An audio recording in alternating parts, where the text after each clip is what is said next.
ನಮಸ್ಕಾರ. ಇಂದಿನ ನಮ್ಮ ಈ ವಿಶೇಷ ಸಂವಾದಕ್ಕೆ ನಿಮ್ಗೆಲ್ಲ ಸ್ವಾಗತ. ನಾವಿವತ್ತು ನಂಬಿಕೆ ಅನ್ನೋ ವಿಷಯದ ಬಗ್ಗೆ, ಅದರಲ್ಲೂ ಬೈಬಲ್ ಏನ್ ಹೇಳುತ್ತೆ ಅಂತ ಸ್ವಲ್ಪ ಆಳವಾಗಿ ನೋಡೋಣ ಅನ್ಕೊಂಡಿದ್ದೀವಿ.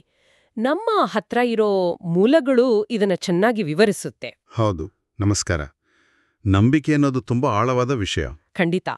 ಮೊದಲ್ಗೆ ನಮ್ಮ ಗುರಿ ಏನು ಅಂದ್ರೆ, ಬೈಬಲ್ ಪ್ರಕಾರ ನಂಬಿಕೆ ಅಂದ್ರೆ ಏನು, ಅದು ಎಲ್ಲಿಂದ ಬರುತ್ತೆ, ಮತ್ತೆ ಒಬ್ಬ ವ್ಯಕ್ತಿಯ ಜೀವನದಲ್ಲಿ ಅದರ ಪಾತ್ರವೇನು ಅಂತ ಅರ್ಥ ಮಾಡ್ಕೊಳ್ಳೋದು. ಇದು ಬರೀ ಒಂದು ಏನದು ಭಾವನೆಗಿಂತ ಸ್ವಲ್ಪ ಜಾಸ್ತಿನೇ ಇರ್ಬೇಕಲ್ವಾ? ಖಂಡಿತವಾಗಿಯೋ. ಮೂಲಗಳು ಇದನ್ನ ಸ್ಪಷ್ಟಪಡಿಸ್ತವೆ. ನಂಬಿಕೆ ಅಂದ್ರೆ ಸುಮ್ಮನೆ ಒಂದು ಆಸೆ ಪಡೋದಲ್ಲ. ಆಕ್ಚುಲಿ ಹಿಬ್ರು 11ನೇ ಅಧ್ಯಾಯ 1ನೇ ವಚನದಲ್ಲಿ ತುಂಬಾ ಪ್ರಸಿದ್ಧವಾದ ವ್ಯಾಖ್ಯಾನ ಇದೆ ನೋಡಿ. ಹೇಳಿ. ನಂಬಿಕೆ ಅಂದ್ರೆ ನಾವು ನಿರೀಕ್ಷಿಸೋ ವಿಷಯಗಳ ಬಗ್ಗೆ ಇರುವ ದೃಢ ಭರವಸೆ, ಮತ್ತೆ ನಾವು ಕಾಣದ ವಿಷಯಗಳ ಬಗ್ಗೆ ಇರುವ ಖಾತ್ರಿ ಅಂತ. ಕಾಣದ ವಿಷಯಗಳ ಖಾತ್ರಿ, ಇದು ನಿಜಕ್ಕೂ ಇಂಟ್ರೆಸ್ಟಿಂಗ್ ಆಗಿದೆ. ಹೌದು. ಅಂದ್ರೆ ದೇವರು ಮಾತು ಕೊಟ್ಟಿದ್ದಾರೆ, ಆ ವಿಷಯಗಳು ಸದ್ಯಕ್ಕೆ ನಮ್ಮ ಕಣ್ಣಿಗೆ ಕಾಣದೇ ಇರಬಹುದು, ಆದರೆ ಅವು ಖಂಡಿತ ನೆರವೇರುತ್ತೆ ಅನ್ನೋ ಒಂದು ಅಚಲವಾದ ವಿಶ್ವಾಸ. ಸರಿ, ಹಾಗಾದ್ರೆ ಇಂಥ ಒಂದು ಸ್ಟ್ರಾಂಗ್ ಫೇತ್ ಅಂದ್ರೆ ದೃಢ ನಂಬಿಕೆ ಒಬ್ಬ ವ್ಯಕ್ತಿಯಲ್ಲಿ ಹೇಗೆ ಹುಟ್ಟುತ್ತೆ? ಅದು ತಾನಾಗೇನೆ ಬರುತ್ತಾ? ಇಲ್ಲ, ಅದಕ್ಕೆ ಒಂದು ಮೂಲ ಇದೆ. ರೋಮನ್ರಿಗೆ ಬರೆದ ಪತ್ರದಲ್ಲಿ 10ನೇ ಅಧ್ಯಾಯ 17ನೇ ವಚನದಲ್ಲಿ ನೇರವಾಗಿ ಹೇಳಿದೆ, ನಂಬಿಕೆಯು ಕೇಳುವಿಕೆಯಿಂದ ಬರುತ್ತದೆ, ಕೇಳುವಿಕೆಯು ಕ್ರಿಸ್ತನ ವಾಕ್ಯದಿಂದ ಬರುತ್ತದೆ. ಕೇಳುವಿಕೆಯಿಂದ? ಹೌದು. ಅಂದ್ರೆ ದೇವರ ವಾಕ್ಯ ಅಂದ್ರೆ ಬೈಬಲ್ ಅನ್ನು ನಾವು ಕೇಳೋದ್ರಿಂದ, ಓದೋದ್ರಿಂದ, ಅದರ ಬಗ್ಗೆ ಧ್ಯಾನ ಮಾಡೋದ್ರಿಂದ ನಂಬಿಕೆ ಹುಟ್ಟುತ್ತೆ ಮತ್ತದು ಗಟ್ಟಿಯಾಗುತ್ತೆ. ಅಂದ್ರೆ ದೇವರ ವಾಕ್ಯವೇ ಮೂಲ. ಇದು ಬರೀ ತಲೆಯಲ್ಲೂ ಒಪ್ಪಿಕೊಳ್ಳೋದಕ್ಕಿಂತ ಜಾಸ್ತಿ ಇರಬೇಕು, ಹೌದಲ್ವೇ? ಯಾಕಂದ್ರೆ ನೀವ್ ಹೇಳಿದ ಹಾಗೆ ಕ್ರಿಯೆಗಳ ಬಗ್ಗೆನೂ ಮಾತು ಬರುತ್ತಲ್ಲ. ಖಂಡಿತ. ತುಂಬಾ ಒಳ್ಳೆ ಪಾಯಿಂಟ್ ಇದು. ಯಾಕೋಬನ ಪತ್ರಿಕೆ 2ನೇ ಅಧ್ಯಾಯ 26ನೇ ವಚನ ಅಲ್ಲಿ ಸ್ಪಷ್ಟವಾಗಿ ಹೇಳಿದೆ, ಆತ್ಮ ಇಲ್ಲದ ದೇಹ ಹೇಗೆ ಸತ್ತಿದ್ಯೋ ಹಾಗೇನೆ ಕ್ರಿಯೆಗಳಿಲ್ಲದ ನಂಬಿಕೆಯೂ ಸತ್ತಿದೆ. ಅಬ್ಬಾ, ಅಷ್ಟು ಸ್ಟ್ರಾಂಗ್ ಆಗಿ ಹೇಳಿದ್ದಾರಾ? ಹೌದು. ಆದ್ರೆ ಇಲ್ಲಿ ಅರ್ಥ ಮಾಡ್ಕೋಬೇಕಾದ್ದೇನು ಅಂದ್ರೆ, ನಮ್ಮ ಒಳ್ಳೆ ಕೆಲಸಗಳು ನಮ್ಮನ್ನ ರಕ್ಷಿಸುತ್ತೆ ಅಂತಲ್ಲ. ಸರಿ. ಬದಲಿಗೆ ನಮ್ಮಲ್ಲಿ ನಿಜವಾಗಲೂ ಜೀವಂತ ನಂಬಿಕೆ ಇದ್ರೆ ಅದು ನಮ್ಮ ಕ್ರಿಯೆಗಳಲ್ಲಿ, ನಮ್ಮ ನಡವಳಿಕೆಯಲ್ಲಿ ಕಾಣಿಸ್ಕೊಳ್ಳುತ್ತೆ. ಅದು ನಂಬಿಕೆಯ ಸಾಕ್ಷಿ ಇದ್ದ ಹಾಗೆ. ಉದಾಹರಣೆಗೆ ಅಬ್ರಹಾಮನನ್ನೇ ನೋಡಿ, ನಂಬಿಕೆಯ ತಂದೆ ಅಂತ ಕರಿತೀವಿ.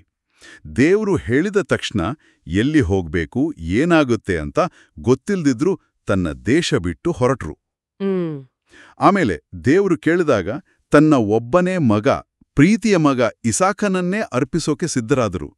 ಈ ಕೆಲಸಗಳು ಅವರ ನಂಬಿಕೆ ಎಷ್ಟು ನಿಜವಾಗಿತ್ತು ಅನ್ನೋದಕ್ಕೆ ಪುರಾವೆಗಳು. ಅರ್ಥ ಆಯ್ತು. ಸೊ ಕ್ರಿಯೆಗಳು ನಂಬಿಕೆಯ ಫಲ, ರಕ್ಷಣೆಗೆ ಕಾರಣ ಅಲ್ಲ. ಹಾಗಾದ್ರೆ ರಕ್ಷಣೆಗೂ ನಂಬಿಕೆಗೂ ಇರೋ ನಿಖರವಾದ ಸಂಬಂಧ ಏನು? ಎಫೆಸದವರಿಗೆ ಬರೆದ ಪತ್ರದಲ್ಲಿ 2ನೇ ಅಧ್ಯಾಯ 8 ಮತ್ತೆ 9ನೇ ವಚನಗಳು ಇದು ತುಂಬಾ ಕ್ಲಿಯರ್ ಆಗಿ ಹೇಳುತ್ತೆ.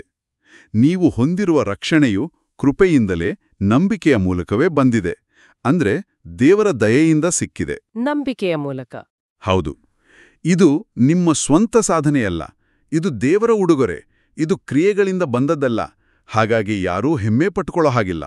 ಓಕೆ, ಅಂದ್ರೆ ನಂಬಿಕೆ ಅನ್ನೋದು ದೇವರ್ ಕೊಡೋ ಗಿಫ್ಟ್ ಅನ್ನು ಸ್ವೀಕರಿಸೋಕೆ ನಾವು ಚಾಚೋ ಕೈ ಇದ್ದ ಹಾಗೆ. ಪರ್ಫೆಕ್ಟ್, ಸರಿಯಾಗಿ ಹೇಳ್ರಿ. ಇನ್ನೊಂದು ಮುಖ್ಯವಾದ ವಿಷಯ ಅಂದ್ರೆ ಹಿಬ್ರು 11.6, ನಂಬಿಕೆ ಇಲ್ಲದೆ ದೇವರನ್ನು ಮೆಚ್ಚಿಸುವುದು ಅಸಾಧ್ಯ. ಅಸಾಧ್ಯವೇ? ಹೌದು. ದೇವರ ಹತ್ರ ಹೋಗಬೇಕು ಅನ್ನೋರು ಮೊದಲು ದೇವರಿದಾನೆ ಅಂತ ನಂಬಬೇಕು. ಆಮೇಲೆ ತನ್ನನ್ನ ಪ್ರಾಮಾಣಿಕವಾಗಿ ಹುಡುಕೋರಿಗೆ ಆತನು ಪ್ರತಿಫಲ ಕೊಡ್ತಾನೆ ಅಂತಾನೂ ನಂಬಬೇಕು. ನಂಬಿಕೆ ಇಲ್ಲದೆ ದೇವರ ಜೊತೆ ಸಂಬಂಧ ಸಾಧ್ಯನೇ ಇಲ್ಲ. ಇದು ನಿಜಕ್ಕೂ ಗಂಭೀರವಾದ ಮಾತು. ದೇವರನ್ನ ಮೆಚ್ಚಿಸೋಕೆ ನಂಬಿಕೆ ಬೇಕೇ ಬೇಕು. ಆದ್ರೆ ಲೈಫಲ್ಲಿ ಕಷ್ಟಗಳು ಬಂದಾಗ, ಎಲ್ಲ ಉಲ್ಟಪಲ್ಟ ಆದ ಹಾಗೆ ಅನ್ಸಿದಾಗ ಈ ನಂಬಿಕೆನ ಹೇಗೆ ಹಿಡಿದಿಟ್ಕೊಳ್ಳೋದು? ಒಳ್ಳೆ ಪ್ರಶ್ನೆ. ನೋಡಿ, ನಂಬಿಕೆಯ ಒಂದು ದೊಡ್ಡ ಶಕ್ತಿನೇ ಅದು. ಕಷ್ಟದ ಸಮಯದಲ್ಲಿ ಅದು ನಮ್ಗೆ ಬೇರೆದ್ದೇ ಆದ ಒಂದು ಪರ್ಸ್ಪೆಕ್ಟಿವ್ ಕೊಡುತ್ತೆ. ಅಂದ್ರೆ ಈ ಲೋಕದ ಆಚೆಗಿನ ಒಂದು ಶಾಶ್ವತವಾದ ದೃಷ್ಟಿಕೋನ. ಶಾಶ್ವತವಾದ ದೃಷ್ಟಿಕೋನ? ಹೌದು. ಹಿಬ್ರು 11ನೇ ಅಧ್ಯಾಯದಲ್ಲಿ ನಂಬಿಕೆಯ ವೀರರ ಬಗ್ಗೆ ಓದ್ತೀವನ? ಅವರೆಲ್ಲರೂ ಎಂತೆಂಥ ಕಷ್ಟಗಳನ್ನ, ಹಿಂಸೆಗಳನ್ನ ಅನುಭವಿಸಿದ್ರು. ಆದರೂ ಅವರ ನಂಬಿಕೆ ಕೊನೆಯವರೆಗೂ ಗಟ್ಟಿಯಾಗಿತ್ತು. ಯಾಕೆ? ಯಾಕಂದ್ರೆ ಅವರು ಕಣ್ಣಿಗೆ ಕಾಣುವ ಪರಿಸ್ಥಿತಿಗಳನ್ನಷ್ಟೇ ನೋಡ್ತಾ ಇರಲಿಲ್ಲ. ದೇವರು ಕೊಟ್ಟ ವಾಗ್ದಾನಗಳ ಮೇಲೆ ಅವರ ಕಣ್ಣಿತ್ತು. ಯೋಬನ ಕತೆ ಗೊತ್ತಲ್ಲ? ಗೊತ್ತು. ಎಲ್ಲವನ್ನೂ ಕಳೆದುಕೊಂಡಾಗ ಆತ ಏನ್ ಹೇಳ್ದ? ದೇವರು ನನ್ನನ್ನು ಕೊಂದ್ರು ನಾನು ಆತನಲ್ಲೇ ಭರವಸೆ ಇಡ್ತೇನೆ ಅಂತ. ಇದು ಕಷ್ಟದ ಮಧ್ಯೆಯೂ ದೇವರ ಮೇಲೆ ಭರವಸೆ ಇಡೋದು. ಅಷ್ಟೇ ಅಲ್ಲ, ನಂಬಿಕೆ ನಮ್ಮನ್ನ ಬರೀ ಸಹಿಸ್ಕೊಳ್ಳೋಕೆ ಸಹಾಯ ಮಾಡೋದಲ್ಲ, ಅದು ನಮ್ಮನ್ನ ಒಳಗಿನಿಂದ ಬದಲಾಯಿಸುತ್ತೆ ಕೂಡ. ಬದಲಾಯಿಸುತ್ತಾ? ಹೇಗೆ? ಗಲಾತ್ಯದವರಿಗೆ ಬರೆದ ಪತ್ರದಲ್ಲಿ 2ನೇ ಅಧ್ಯಾಯ 20ನೇ ವಚನದಲ್ಲಿ ಪೌಲ ಬರೀತಾರೆ, ನಾನಂತೂ ಕ್ರಿಸ್ತನೊಂದಿಗೆ ಶಿಲುಬೆಗೆ ಹಾಕಿಸಿಕೊಂಡಿದ್ದೇನೆ. ಇನ್ನು ಮೇಲೆ ಜೀವಿಸುವವನು ನಾನಲ್ಲ, ನನ್ನೊಳಗೆ ಕ್ರಿಸ್ತನೇ ಜೀವಿಸ್ತಾನೆ. ವಾವ್! ನನ್ನೊಳಗೆ ಕ್ರಿಸ್ತನೇ ಜೀವಿಸ್ತಾನೆ. ಇದು ಕೇಳೋಕಿನೇ ಒಂದು ಅದ್ಭುತವಾದ ಪರಿವರ್ತನೆ ಅನ್ಸುತ್ತೆ. ಹೌದು, ನಂಬಿಕೆಯ ಮೂಲಕ ನಮ್ಮ ಐಡೆಂಟಿಟಿನೇ ಚೇಂಜ್ ಆಗತ್ತೆ. ನಾವು ದೇವರ ಸ್ವರೂಪಕ್ಕೆ ತಕ್ಕ ಹಾಗೆ ಬದಲಾಗ್ತೇವೆ. ಹಾಗಾದ್ರೆ ಈ ಬದಲಾವಣೆ ಮತ್ತೆ ನಂಬಿಕೆ ಬೆಳೆಯೋದ್ರಲ್ಲಿ ಪವಿತ್ರಾತ್ಮನ ಪಾತ್ರ ಏನಾದ್ರೂ ಇದೆಯಾ? ನಾವೇ ಇದೆಲ್ಲ ಮಾಡ್ಬೇಕಾ? ಇಲ್ಲ, ಖಂಡಿತ ಇಲ್ಲ. ನಮ್ಮ ಸ್ವಂತ ಶಕ್ತಿಯಿಂದ ಇದು ಆಗೋದಲ್ಲ. ನಂಬಿಕೆಯನ್ನ ನಮ್ಮಲ್ಲಿ ಹುಟ್ಟಿಸಿ ಅದನ್ನ ಪೋಷಿಸೋದ್ರಲ್ಲಿ ಪವಿತ್ರಾತ್ಮನ ಪಾತ್ರ ತುಂಬಾ ಮುಖ್ಯ. ಹೌದಾ? ಹೌದು. ಗಲಾತ್ಯ 5:22ರಲ್ಲಿ ನಂಬಿಗಸ್ತಿಕೆ ಅಥವಾ ವಿಶ್ವಾಸ ಅನ್ನೋದನ್ನ ಪವಿತ್ರಾತ್ಮನ ಫಲಗಳಲ್ಲಿ ಒಂದಾಗಿ ಹೇಳಿದೆ. ನಮ್ಮ ನಂಬಿಕೆ ಕೆಲವೊಮ್ಮೆ ವೀಕ್ ಆಗಬಹುದು ಅಲ್ವಾ? ಆಗ ನಾವು ಮಾರ್ಕ 9:24ರಲ್ಲಿ ಒಬ್ಬ ತಂದೆ ಯೇಸುಗೆ ಹೇಳಿದ ಹಾಗೆ, ನಾನು ನಂಬುತ್ತೇನೆ, ನನ್ನ ಅಪನಂಬಿಕೆಗೆ ಸಹಾಯ ಮಾಡು ಅಂತ ದೇವರ ಸಹಾಯ ಕೇಳಬಹುದು. ಸರಿ ಸರಿ. ಆಮೇಲೆ ಇನ್ನೊಂದು ವಿಷಯ ಅಂದ್ರೆ, ನಂಬಿಕೆ ಅನ್ನೋದು ಬರೀ ಪರ್ಸನಲ್ ಆದ್ರೂ ಅದು ನಮ್ಮೆಲ್ಲರನ್ನೂ ಒಂದುಗೂಡಿಸುತ್ತೆ. ಹೇಗೆ? ಎಫೆಸ 4ನೇ ಅಧ್ಯಾಯದಲ್ಲಿ ಹೇಳಿದ ಹಾಗೆ, ಎಲ್ಲಾ ವಿಶ್ವಾಸಿಗಳಿಗೂ ಒಬ್ಬನೇ ಕರ್ತನು, ಒಂದೇ ನಂಬಿಕೆ, ಒಬ್ಬನೇ ಪವಿತ್ರಾತ್ಮನು. ಇದು ನಮ್ಮೆಲ್ಲರನ್ನೂ ಒಂದಾಗಿ ಮಾಡುತ್ತೆ. ಮತ್ತೆ ಇದು ಒನ್ ಟೈಮ್ ಈವೆಂಟ್ ಅಲ್ಲ, ಒಂದ್ಸಲ ನಂಬಿದೆ ಮುಗ್ದಿತು ಅನ್ನೋ ಹಾಗಲ್ಲ. ಹೌದು.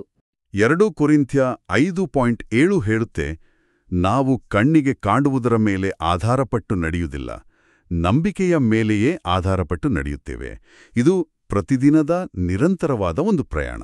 ಹಾಗಾದ್ರೆ ಇವತ್ತಿನ ನಮ್ಮ ಈ ಚರ್ಚೆಯನ್ನ ಒಟ್ಟಾರೆಯಾಗಿ ನೋಡೋದಾದ್ರೆ, ಬೈಬಲ್ನ ಪ್ರಕಾರ ನಂಬಿಕೆ ಅಂದ್ರೆ ಅದು ಬರೀ ತಲೆ ಒಪ್ಕೊಳ್ಳೋದಲ್ಲ. ಅಲ್ವೇ ಅಲ್ಲ. ಅದು ದೇವ್ರು ಕೊಟ್ಟ ಮಾತುಗಳ ಮೇಲೆ ದೃಢವಾಗಿ ಭರವಸೆ ಇಡೋದು. ಅದು ನಮ್ಮ ಕೆಲಸಗಳಲ್ಲಿ ಕಾಣಿಸಿಕೊಳ್ಳೋ ಜೀವಂತ ವಿಶ್ವಾಸ, ಕಷ್ಟ ಬಂದಾಗ್ಲೂ ಗಟ್ಟಿಯಾಗಿ ನಿಲ್ಲೋ ಶಕ್ತಿ, ಮತ್ತೆ ದೇವ್ರ ಜೊತೆಗಿನ ಸಂಬಂಧಕ್ಕೆ ಅಡಿಪಾಯ. ಸರಿನಾ? ಹೌದು, ಪರ್ಫೆಕ್ಟ್ ಆಗಿ ಸಾರಾಂಶ ಹೇಳಿದ್ರಿ. ಅದು ದೇವರ ಕೃಪೆಯಿಂದ ಸಿಗೋ ಉಡುಗೊರೆ. ಪವಿತ್ರಾತ್ಮ ಅದನ್ನ ಪೋಷಿಸ್ತಾನೆ. ನಾವು ಪ್ರತಿದಿನ ಅದರಲ್ಲಿ ಜೀವಿಸಬೇಕು. 1 ಯೋಹಾನ 5:4ರಲ್ಲಿ ಹೇಳೋ ಹಾಗೆ, ಲೋಕವನ್ನು ಜಯಿಸುವ ವಿಜಯವು ನಮ್ಮ ನಂಬಿಕೆಯೇ ಆಗಿದೆ. ಅದ್ಭುತ. ಕೇಳುಗರು ಯೋಚಿಸೋಕೆ ಒಂದು ಕೊನೆ ಪ್ರಶ್ನೆ ಇಡೋಣವೇ? ಖಂಡಿತ. ನಿಮ್ಮ ದಿನನಿತ್ಯದ ಜೀವನದಲ್ಲಿ ಕಣ್ಣಿಗೆ ಕಾಣೋ ಸನ್ನಿವೇಶಗಳಿಗಿಂತ ಕಾಣದ ದೇವರ ವಾಗ್ದಾನಗಳ ಮೇಲಿನ ನಂಬಿಕೆ ನಿಮ್ಮ ನಿರ್ಧಾರಗಳನ್ನ, ನಿಮ್ಮ ನಡೆಗೆಯನ್ನ ನಿರ್ದೇಶಿಸೋದು ಅಂದ್ರೆ ಅದರ ನಿಜವಾದ ಅರ್ಥ ನಿಮಗೇನೋ? ಈ ಒಂದು ಆಲೋಚನೆಯೊಂದಿಗೆ ಇವತ್ತಿನ ನಮ್ಮ ಈ ಸಂವಾದವನ್ನ ಮುಗಿಸೋಣ. ಖಂಡಿತ.